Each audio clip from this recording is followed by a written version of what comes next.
to Sewing in San Diego. I'm Magda. Today I'll continue working on my denim jacket using McCalls 8011. I thought I'd take a moment to try it on and to see how it fits, how it looks, and it's a little bit on the loose side for me. I'll ignore it and just keep going and see how it turns out at the end. However, if you're following along at home and are at this stage of the process and you do want to bring it in a little bit, that's cool. You can do so at the side seams. Just keep in mind that it may impact how the sleeves are then inserted, and then you may need to also shorten your bottom band accordingly. All right, let me get my machine back out and I'll start working on the sleeves. To start the sleeves, I'll take pieces 9 and 10. Piece 10 is the back piece right here. Piece 9 is this one.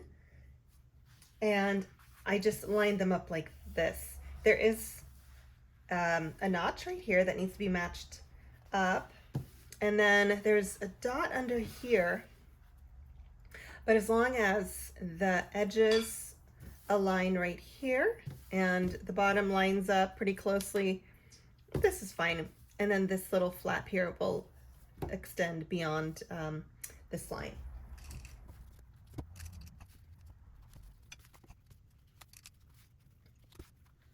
And then where that dot is, that's where I'll put my last pin, because I should not sew beyond that line. And you know what? Sometimes I like to put 2 pins in these sorts of places where I need to remember to stop. Just a visual cue. Or I'll start from here. There. Now I do have my blue thread back in. The last thing that I did in the previous video was use gold thread. I've got my blue back in and I have my stitch length set back to 2.5. Excuse me, 2.75. And this right here is where I want to line up my my seam allowance at. My usual 5/8 of an inch. Let's see, there was my dot. Drop the needle, remove the pins, because we do not sew over pins.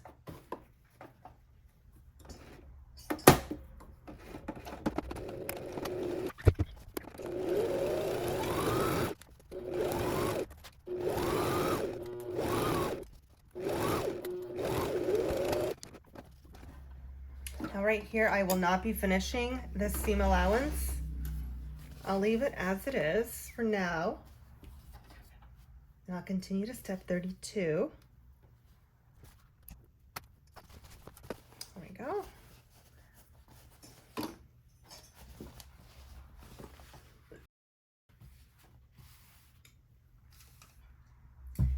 Now let's see, what do I want here?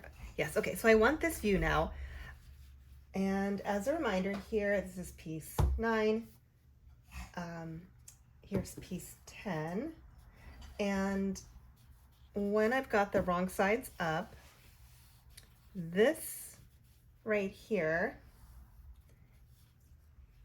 needs to have a little narrow hem added. Let's make sure you can see it. There, okay. So if I had continued stitching here at 5/8 of an inch seam allowance, it would look something like this. So then just half that. So it looks like that.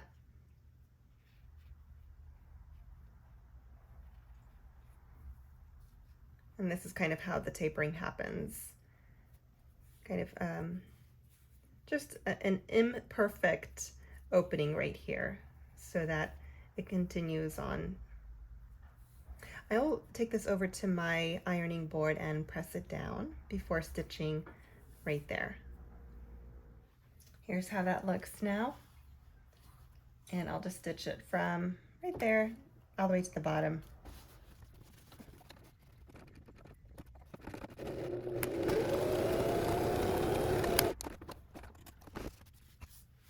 You really can't see it at all. Wow.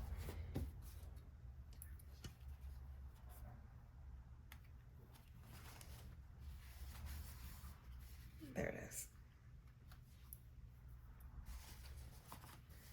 And then the rest of the step, it says here, where's it? clip sleeve back above extension. So this is our extension piece here, and there's a small picture that indicates that this needs to be cut, and I'll take it right up until that seam without cutting through it. Let's see, maybe a little bit more.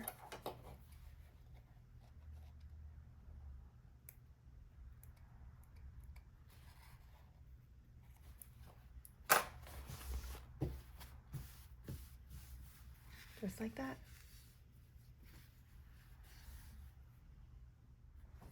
Step 33 reads a little funny to me, and when I think about what its intent is, then it makes a little more sense to me. I grabbed a skirt from my closet to think about what event looks like, and even though the instructions don't say, and now we're making event, that's what we're doing, we're making event. So right here you can see how in the skirt there's a seam here. There's two pieces of fabric, there's a seam, and then they overlap. That's kind of what we're going for right here too. If the intent was just to split this open like that, side by side, there would have been no extension in the pattern piece, but there is. So here's how I read the instructions. Okay, I need 2 centimeters. So at bottom here, centimeters. So let's go from this dash here to this dash here. Looking at the edge right here where my right thumb is, there's my 2 centimeters right there. So I would be folding here. I know it's not perfect, but let's pretend that's my 2 centimeters. And then right here on the edge, I'll turn in 6 millimeters or 1/4 of an inch.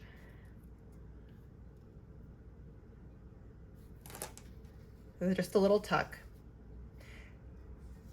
What we're going for then is creating this vent, right? It'll eventually just kind of sit over this one, and in a later step we'll end up doing some top stitching, and I'll go up and down here.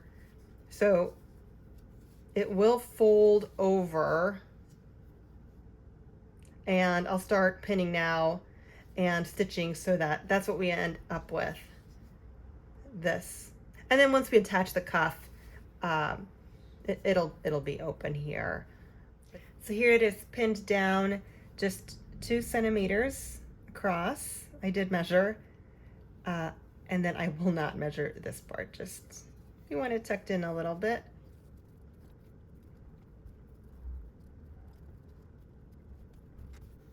And I'll stitch along the edge here, and I will be careful not to stitch at all on this piece here.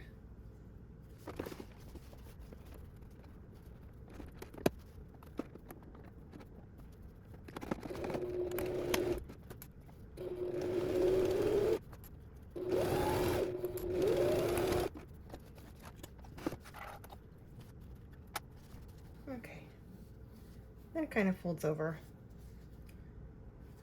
Cut this a little bit more. I just really don't want to cut through my thread right here, but I need to get closer. Okay.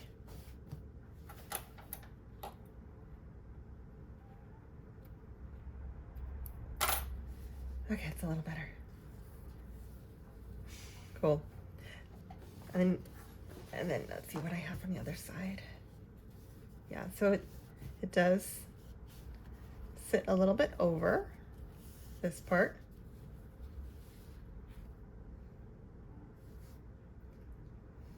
And then this next step about basting, I'll ignore that word baste. You know, baste does imply that the stitches are temporary and would be removed. I don't think there's anything temporary about securing this area. When wearing a jacket, this is an area that will get a little bit of abuse when putting the sleeve on and off. So I would like to secure it, make it a little more sturdy, and so I'll create what's called a bar tack right there. It's just really stitches that are super close together, and the width doesn't really have a set width.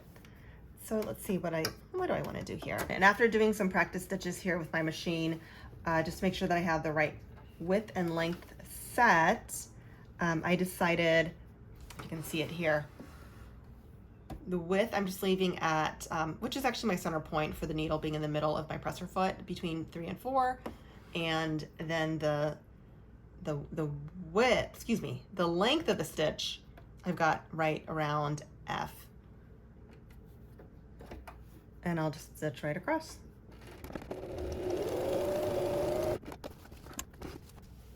Cool, it went right over that spot. That's great. And I'll be sure to do that same exact thing when I work on the other sleeve as well. I'll complete the first sleeve, then go back and do everything the same, just mirror image for the second sleeve. If you would like, if you're following along and also making a similar jacket, you have the option, instead of using the thread that matches the fabric, to use your decorative thread, like my gold that I'm using. Okay, this looks cool, and now I'll move on. I just walked over to my ironing board and pressed everything down here, and also pressed this entire seam on the front and the back. I usually just iron on the wrong side, but I wanted to make sure that everything is really nice and flat here before I start, well, definitely before I start the edge stitching and top stitching.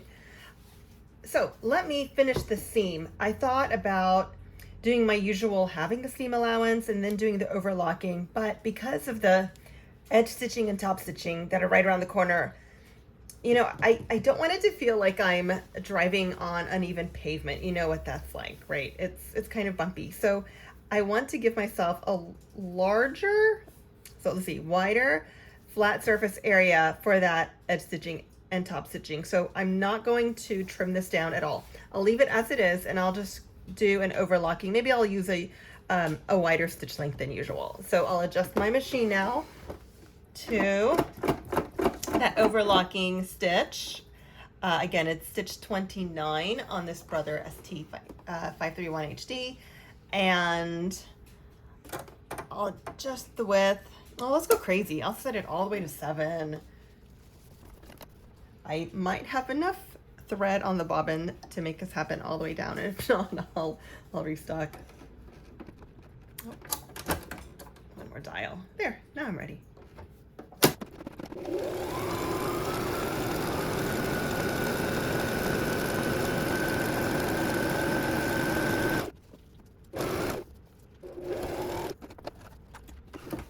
Rather than snipping this, I will tie a knot here, just because I'm not sure if I'll be stitching over this area one more time, and I want to reinforce this.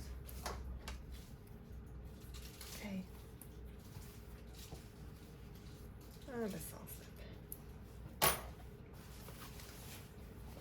Okay, I'll press it one more time, just for fun. I may clear out anything that I missed here before I start with the edge stitching. I just pressed everything while the camera was off, and I put in my gold thread and changed all the settings. So I've got the length set to 4 millimeters again, and I folded everything under towards this larger piece. I believe that's piece 9, right? Yes, piece 9. And I will start stitching just, let's see, it's above, but it's closer to me on this side of that bar tack that I made. Is that what I want to do? Let me think. Yes. On this side of it. So I'll do the edge stitching from here all the way to the top of the sleeve.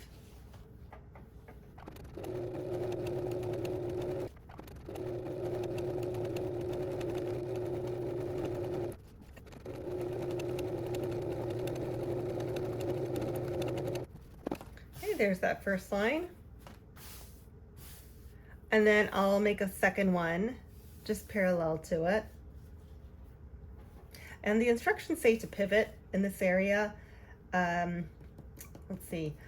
So I think because I'll be starting on this end and then working my way up, I'll place this like this, make a few stitches, pivot, then travel in this direction. If you're thinking of top stitching differently, you are not limited to just top stitching here. In fact, you don't have to top stitch here at all. You could just use your thread that matches your fabric and just do one line here just to secure this in place, the seam allowance. But the top stitching, again, it's just decorative, it's for fun. But you could also extend it here along these lines on either side. There's a lot of freedom here. There's absolutely no sewing police, and I'm certainly not that person anyway. I'm using my hand back here to just keep all these threads free from the needle right now. This is so hard to see underneath that presser foot. Where's that needle landing? There we go. You know, I think just to be on the safe side, I'll drop my needle on that side of the line of this, on that side of the row of stitches that I just made. If I have to, I'll seam pull them out to bring them over to the wrong side if I did travel too far over just now.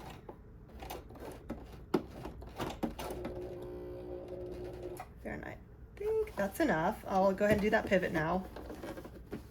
Yes, okay, that's about the distance that I was top stitching with when I did all the other ones.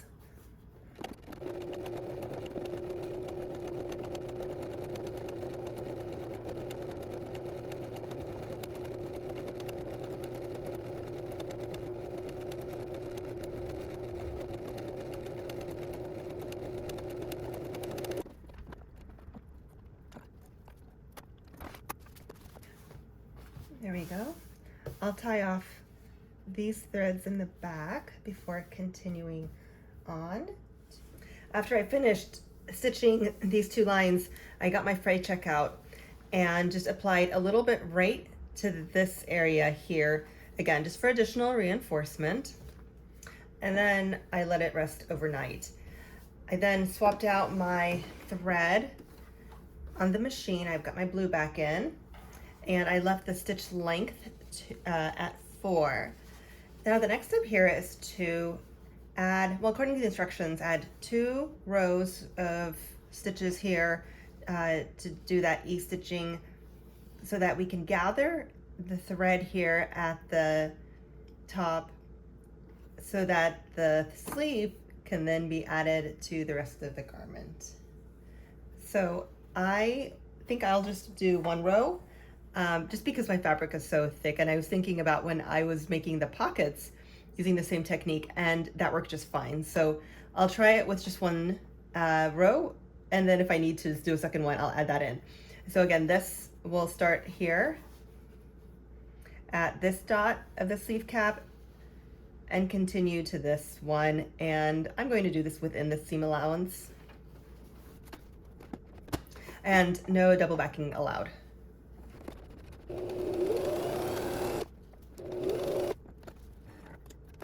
There, and I'll just let this sit for right now. And again, I don't want to trim this because I'll need to be pulling that top thread in a later step. Now I'll go on to step 36, which is to stitch these 2 sides of the sleeve together. Oh, and while it's on my mind, let me go ahead and change the stitch length now back to 2.75.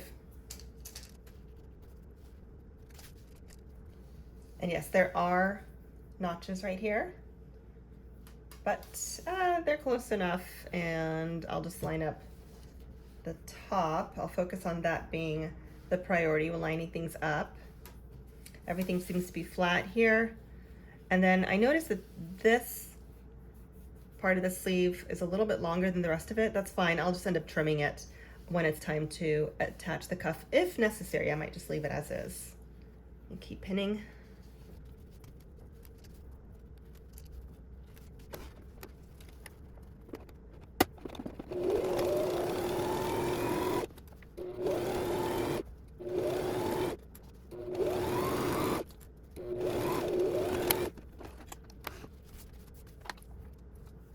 If you look at the pictures and the instructions, where steps 40 and 42 are, there's an indication that this should be left open. So one option to finish this seam allowance here is to just trim it, then overlock both of these edges. It could be flat felled, but what I think I'll do is half it and then just overlock it together and then fold it over to one side. And then when I go back and do the second sleeve, I'll just mirror whichever direction I fold this in.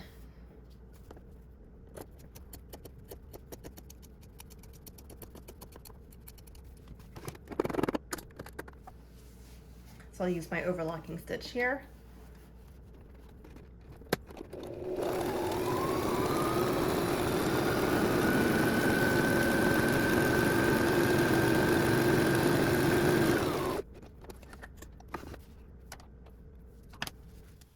I walked this over to my ironing board and pressed this down because this is the front piece, this larger piece, this is the back piece. I did press it towards the back, so I'll just be sure to do the same thing when I make the other sleeve. I'll go ahead and trim this.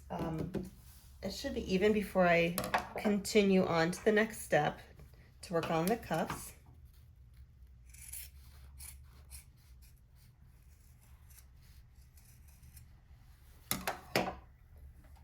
There. Let me turn this inside, let's see, right side out.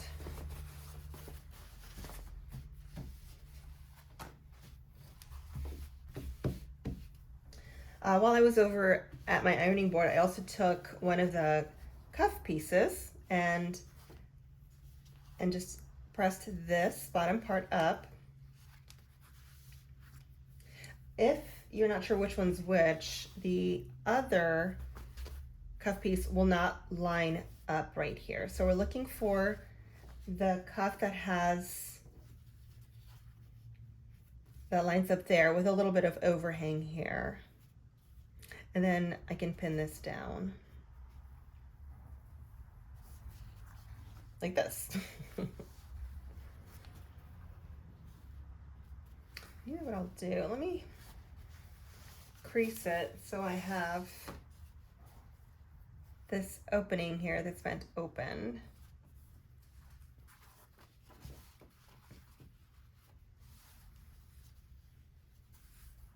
Yeah. So I'll fold this in half.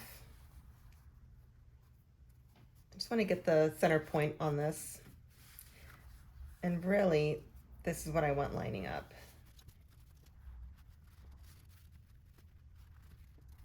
And those are pretty close.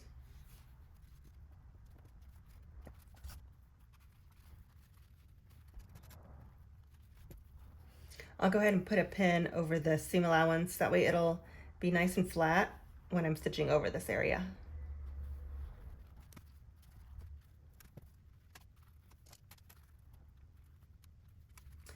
One thing I will mention is that I did not trim this. Yes, the instructions say to, but because it'll be eventually tucked under and I'll be edge stitching and top stitching in that area, I just, like with this, I don't want too much unevenness between, or too much unevenness between the thicknesses when edge stitching and then top stitching, just to help my presser foot go over it. And it will really make no difference to me when I'm wearing it at the end of the day. Okay, let me get my settings back to straight stitch from the overlock settings and 2.75 length.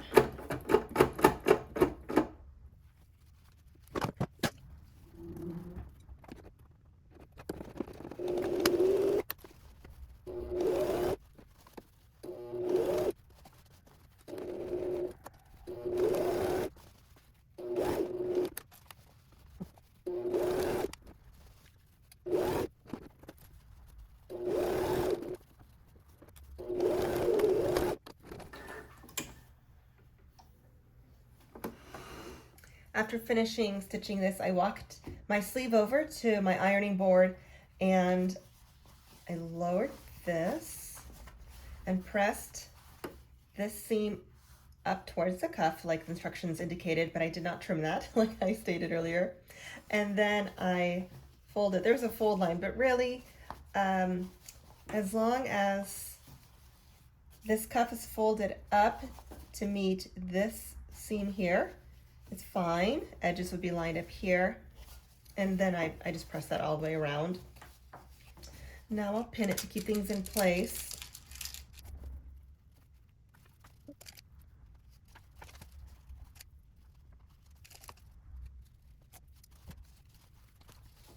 I think I'll stitch from the top down. So I'll take first, let's see here, a pencil and a corner. And I just want to mark where exactly I'll be stitching. So the instructions indicate to go right along, to continue this line essentially. So I line things up.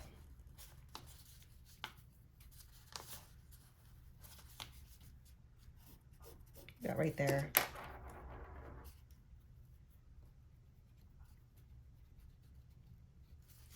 So there's my line.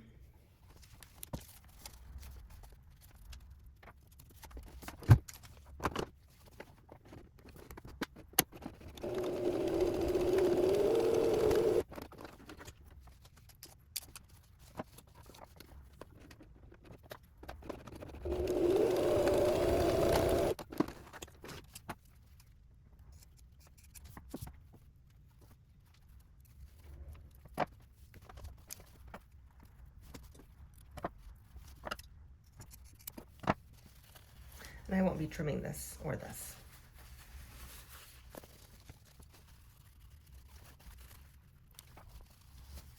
I'll press this before securing everything down here.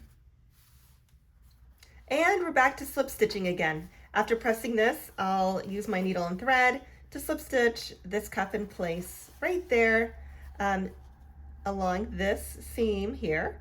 And then I'll see you back again in just a moment for edge stitching and top stitching before inserting the sleeves to the jacket. Slip stitching is complete. And now I can continue to edge stitching and top stitching. When a cuff is closed, the end with the buttonhole sits on top of the end with the button. So I will start my edge stitching and top stitching under here, just for a clean look. And I changed my thread back out to gold and my stitch length is set to 4 again.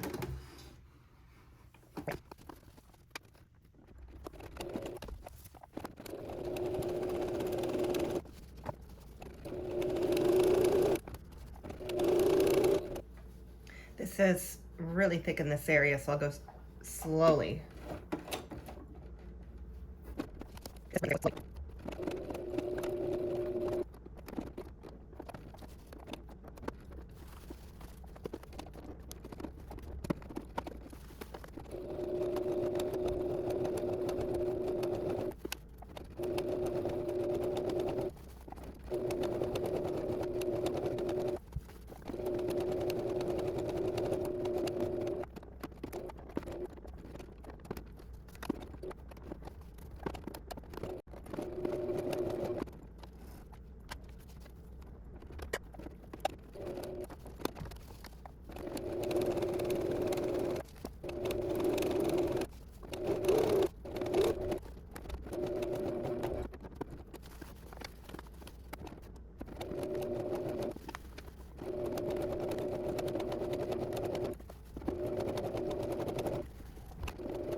I'll clean this up back here, apply some freight check, and then continue on with inserting the sleeve.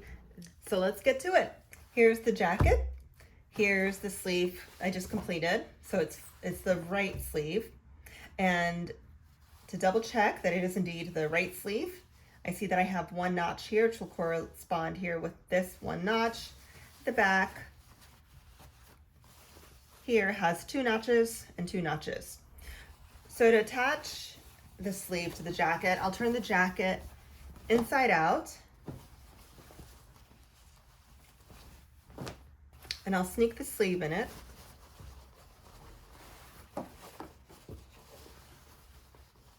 Now what I'm looking for are a couple things. Right here, where I've got,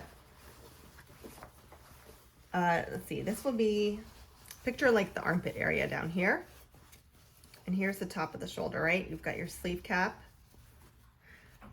So what I want to remind myself of in this moment is which way did I stitch this seam flat? So it's in this direction. So I want to feel for that on this end. There it is. So then really what I want to do is nest these two. So when I line them up to reduce bulk, I'll nest. And I know that earlier in the video I pressed this, I think I pressed it forward, but now I've changed my mind. I want it to go back. So I'll pin this.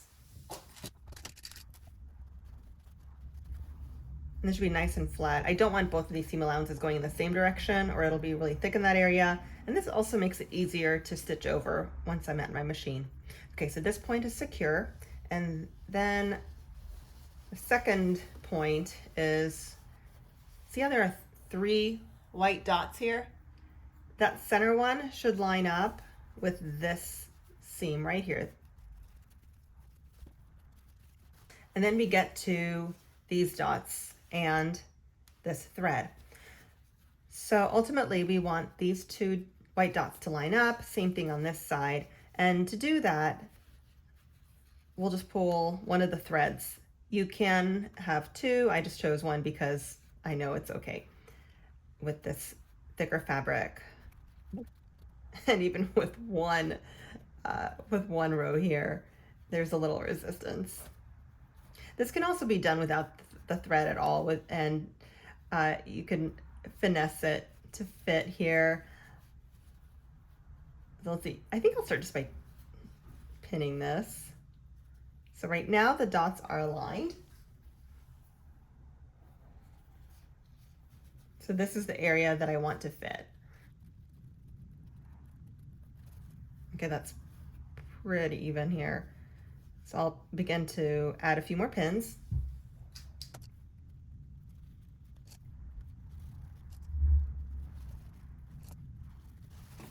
And the same thing over here.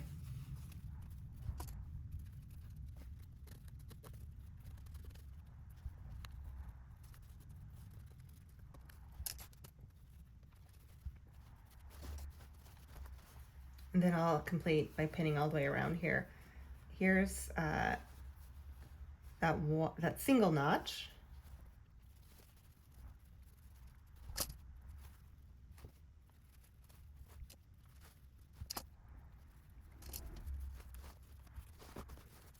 And then in the back, we've got the double notches.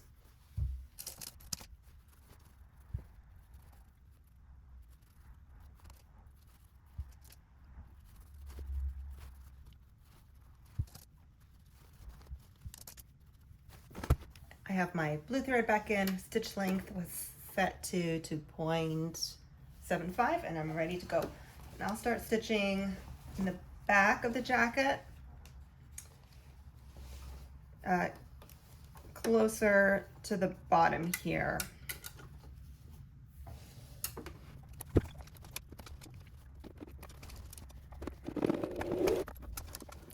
And I'll be keeping my left hand pressed under here between the layers just to feel, once again, for any ripples that may need to be smoothed out in this area before the presser foot goes over them.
At this point, it's safe to trim away these threads that we use to gather up the fabric.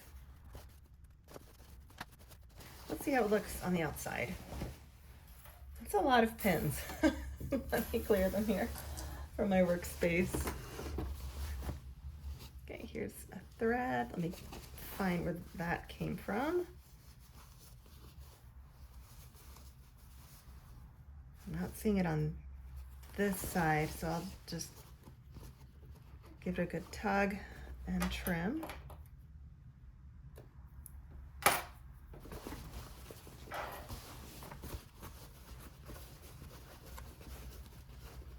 The tiny little ripple there. Nothing significant. Certainly not a reason enough to redo that. Okay, that's a pretty good clean line. So, oh, here, look, here's another one.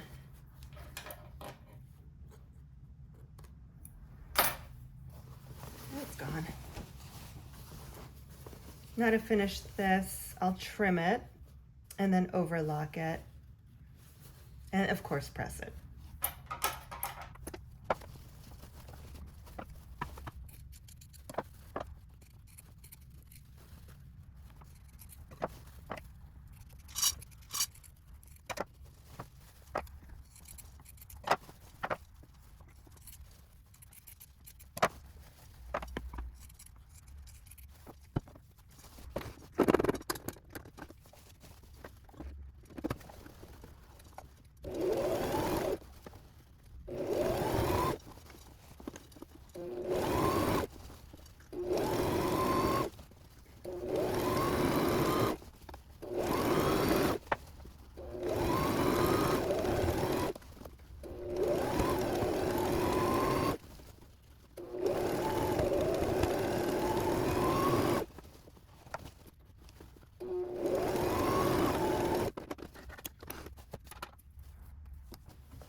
I'll walk this over to my ironing board, press it.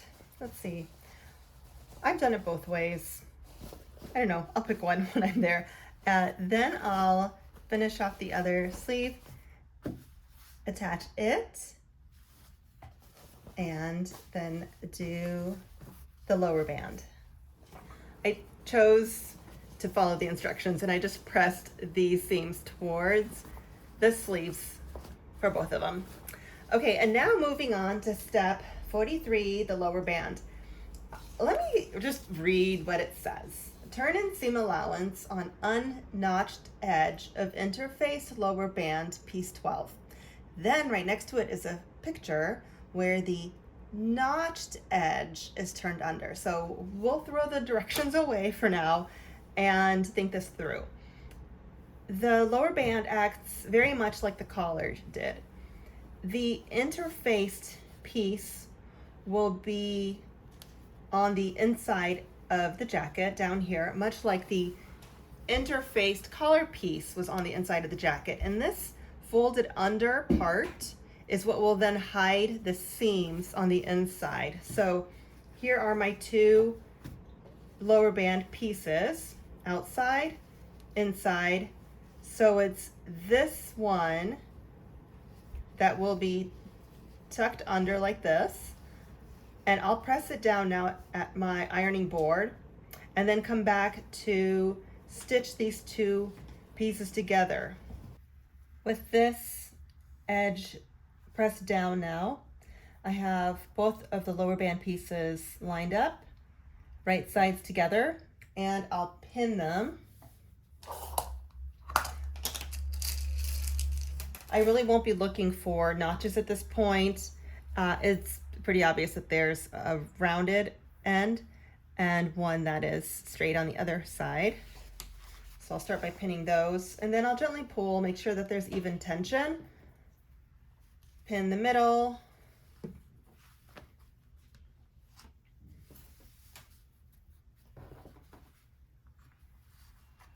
And then just pin the rest of it.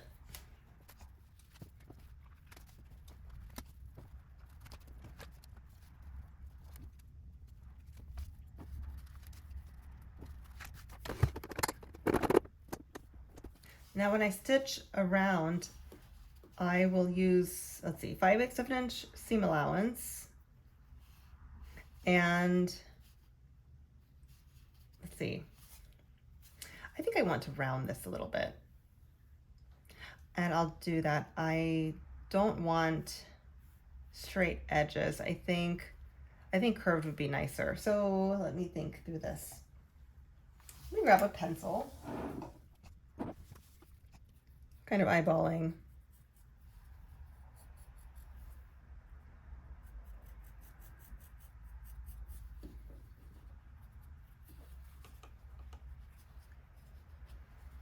There, I'll do that. And then on the other end, it is a straight line, so I'll just turn a pretty sharp corner right there. And also, I did not trim this, as instructions said to. I'm choosing not to.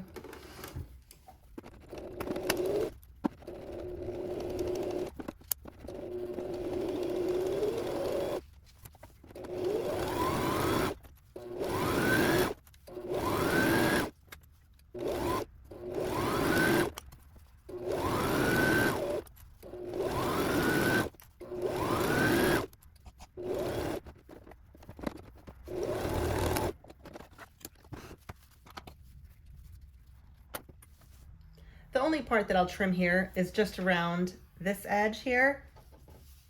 Well, and also around this corner, just to make turning everything right side out a little easier.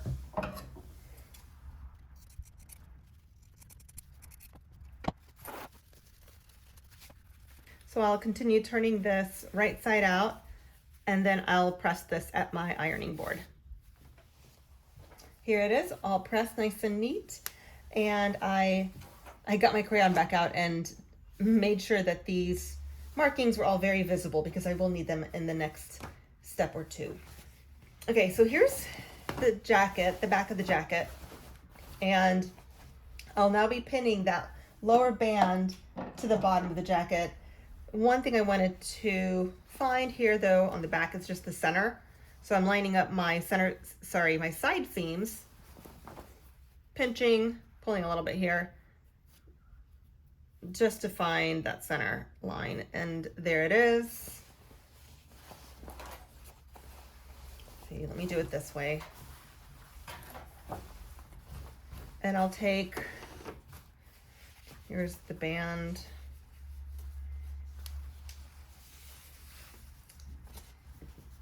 And here's the center point of the band. I'll just pin the two together. And while I'm doing this, I'll be careful to keep this part loose so it doesn't get trapped under the pins. These squares should line up with the side seam. Then I do want the edges to line up here. I know that there's a notch here somewhere. There it is. And I think this one, the bottom of the jacket has already lost it, but I would ignore it anyway.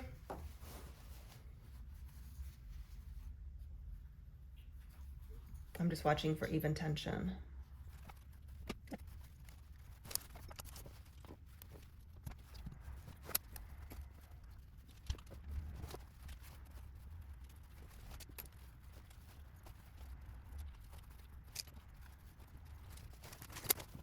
Now on this end, I'll pin this down so I have, see right here where I started stitching this curved line? That should meet at that 5/8 of an inch seam allowance here, with this edge that was not folded under lining up with the edge of the lower end of the jacket. So it'll look like this. You know what I'll do? I'll get a chip clip to secure this in a moment. It's just so bulky right here. But I'll keep going with the pinning. Here's my little clip. Ah, it's actually in my way. I'll clip it here instead.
tuck everything under, press it once again here in this entire area, and then slip stitch. Another option here is to stitch in the ditch, in which case when pressing, this band should go beyond this stitch line, just north of it. That way when stitching here, this will definitely get caught. In fact, I think I'll do that. Yeah, let me do that. I'll press, and then no more slip stitching on this project. To prepare for the stitching, I'll pin everything in place, again, to cover up that line. So I'm extending beyond.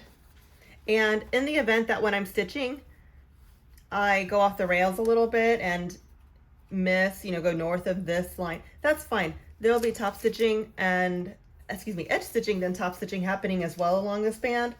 So for sure the band will get secured to the jacket. I'm not worried about that at all.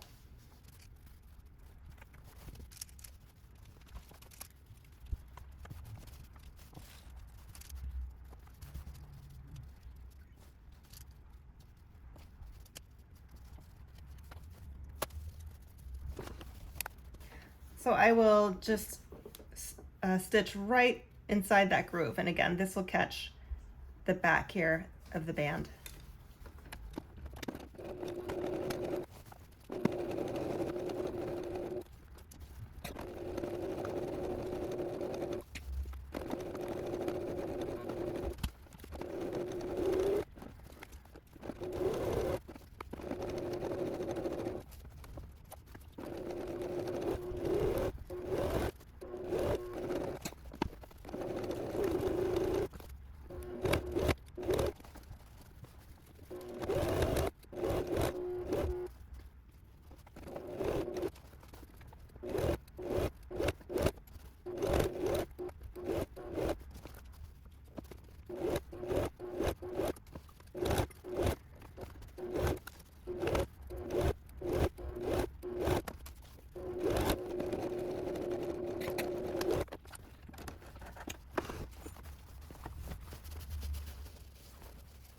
I'll leave these little ripples in the back of the jacket. And then here on the inside,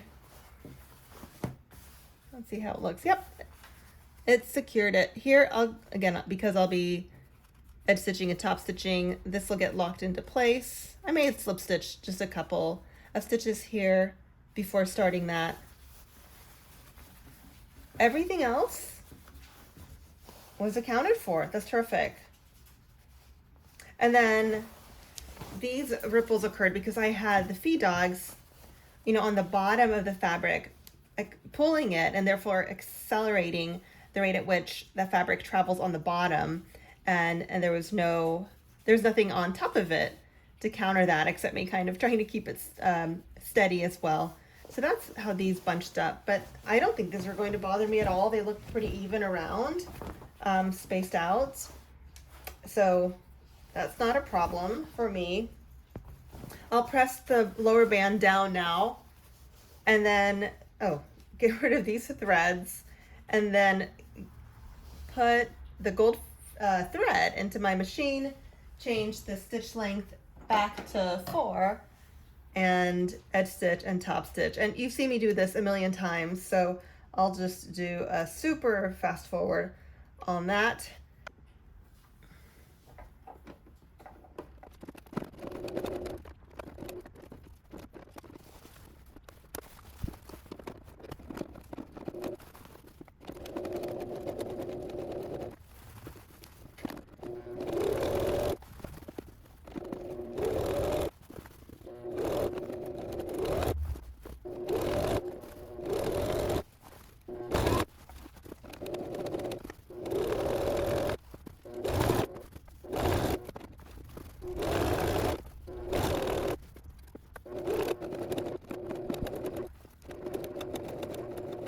My bobbin ran out of thread. Let me fix that. I'll continue.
And that's the last of this top stitching for this entire project. Let me clean these up. Bless you. And I'll resume with the buttonholes. I've reached the finishing part of the instructions, so let's talk through buttonholes and buttons. So this pattern does provide a buttonhole placement guide. That's this here. It's labeled top right there. But it doesn't account for the modification that I made to this pattern, which is to make the cropped version of the jacket and then add a band. So when I lined this up, and I made my markings in white crayon right there using the bottom of the buttons, it did happen to line up. So that's cool. I'll have even spacing for all of the buttons. And so now to prepare for the actual stitching of buttonholes, I've set my machine here. There it is, I placed it. I swapped out my presser foot for the buttonhole foot, and I dropped this lever. Let's see if you can see it. Let me tilt this back. It's a little lever hiding right here. Usually it sits up in the machine, so it needs to be lowered and then pressed back. I have my blue thread back in. I'll be using blue thread for the buttonholes. My stitch width dial is set to 7, which is the widest setting option. And then the stitch length dial is set to just closer to F. Oh, you can just see it. There it is. Right there. Between F and 1, but closer to F. And then, of course, I selected the stitch to the buttonhole stitch, which is marked right there.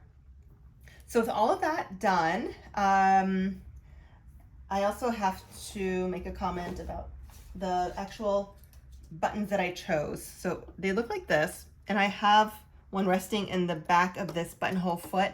And I also prepared for this by making a couple of test buttonholes in some scrap fabric that I had, this exact denim, just to make sure that the button will fit through the buttonhole and that everything is sitting nicely and neatly. So this again is the bottom dash that I marked. And when I line this up, I want to be able to see it through that little hole right there, or just off to the side. There it is, I can barely see it. And then I kind of eyeball the center line, just making sure that this is in the middle here between all of these top stitching threads. Okay, I have everything I need. So here I will drop the needle first thing, then the presser foot, and then make sure that that lever is pressed back, and then all 4 bar tacks will be made, the one closest to me left, the one furthest away from me, and then the right one.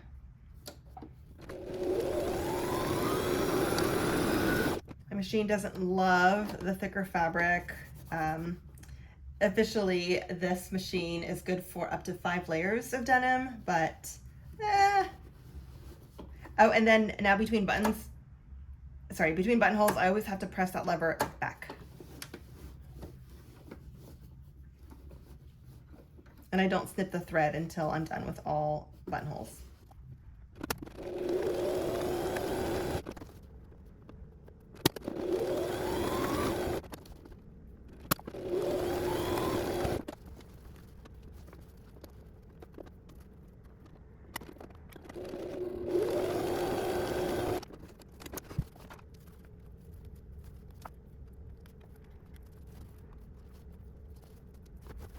Then to cut open these buttonholes, I do one of 2 things. Either just stab it with my little scissors and trim up to the top, or I take my seam ripper and a pin,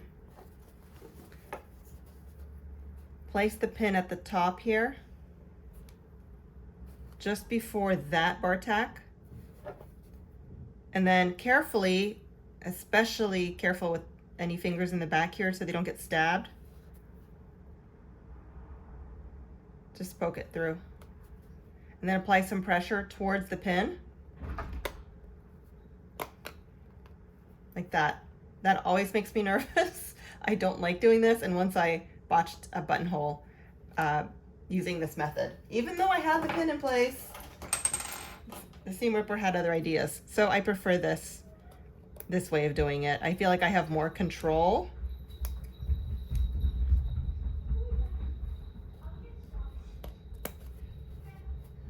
There, I'll finish the rest of these now. Let me show you what I'm doing now. After I cut these open, I apply a little pressure here. Again, put a button through. In theory, they should all be identical, but they're not always. Sometimes they're a little bit tight, which I prefer than being too loose. And then I look for any frayed threads here and just get them out, because once I've finished the buttonholes, I'll apply a little fray check to the front and back of the fabric. And I'd rather all these extra threads leave before I do so. There, just like that.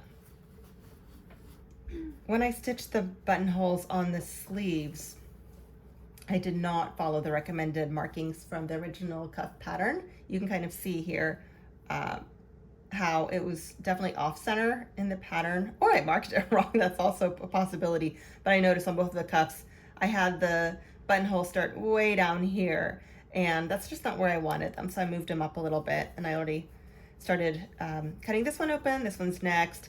And then when thinking about button placement, I think I'll try it on first and maybe use my chip clip to mark exactly where I want it to be.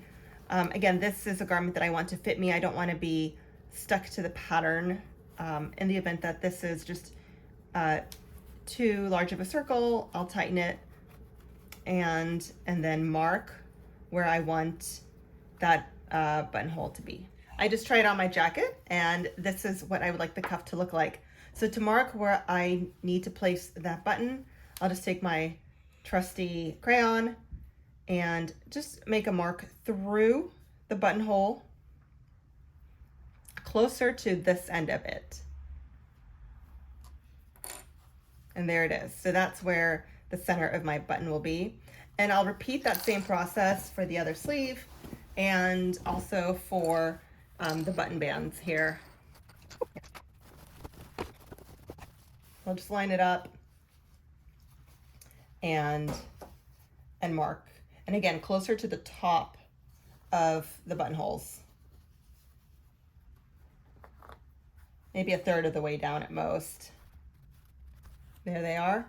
So I'll get needle and thread out and attach these to these. Oh, and here, of course, I missed one. Let's do that again. Line these up.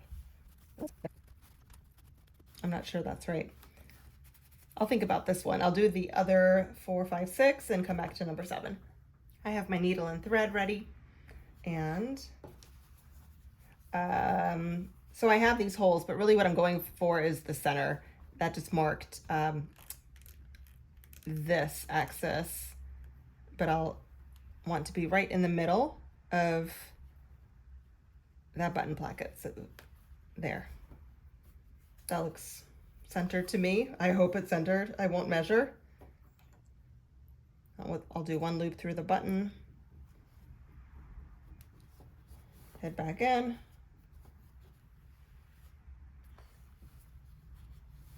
And then just repeat that a couple more times for each button. Maybe intentional here about placement. Yeah. So this button does have a direction. So I think that's a lion somewhere in the middle there. So I'll try to keep him positioned correctly.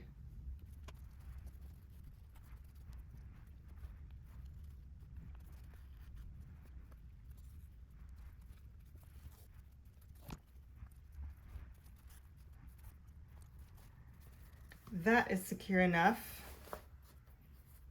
I'll tie these ends here.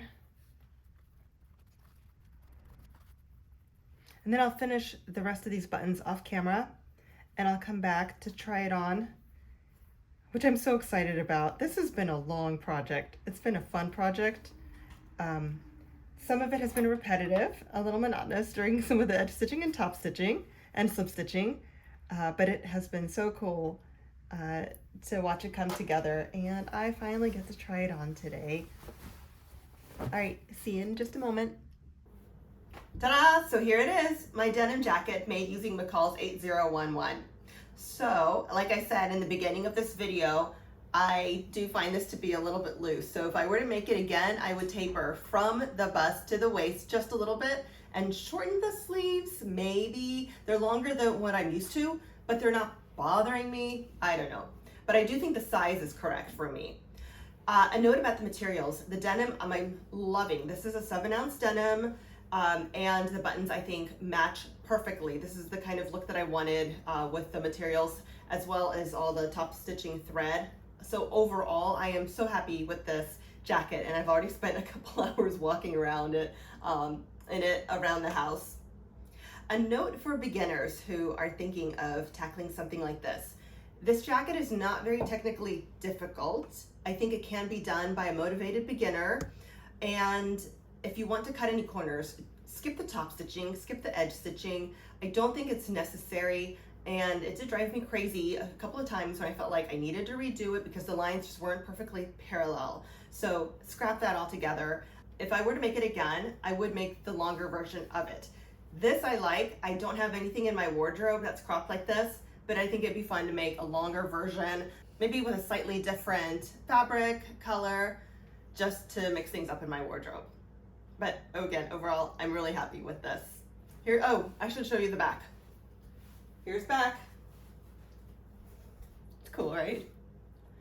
Okay, well, thank you so much for watching. I hope this video was helpful for anyone who may have been following along to make their own jackets. Let me know what you think in the comments, if there's anything that you have questions about or really enjoyed as part of the sewing process.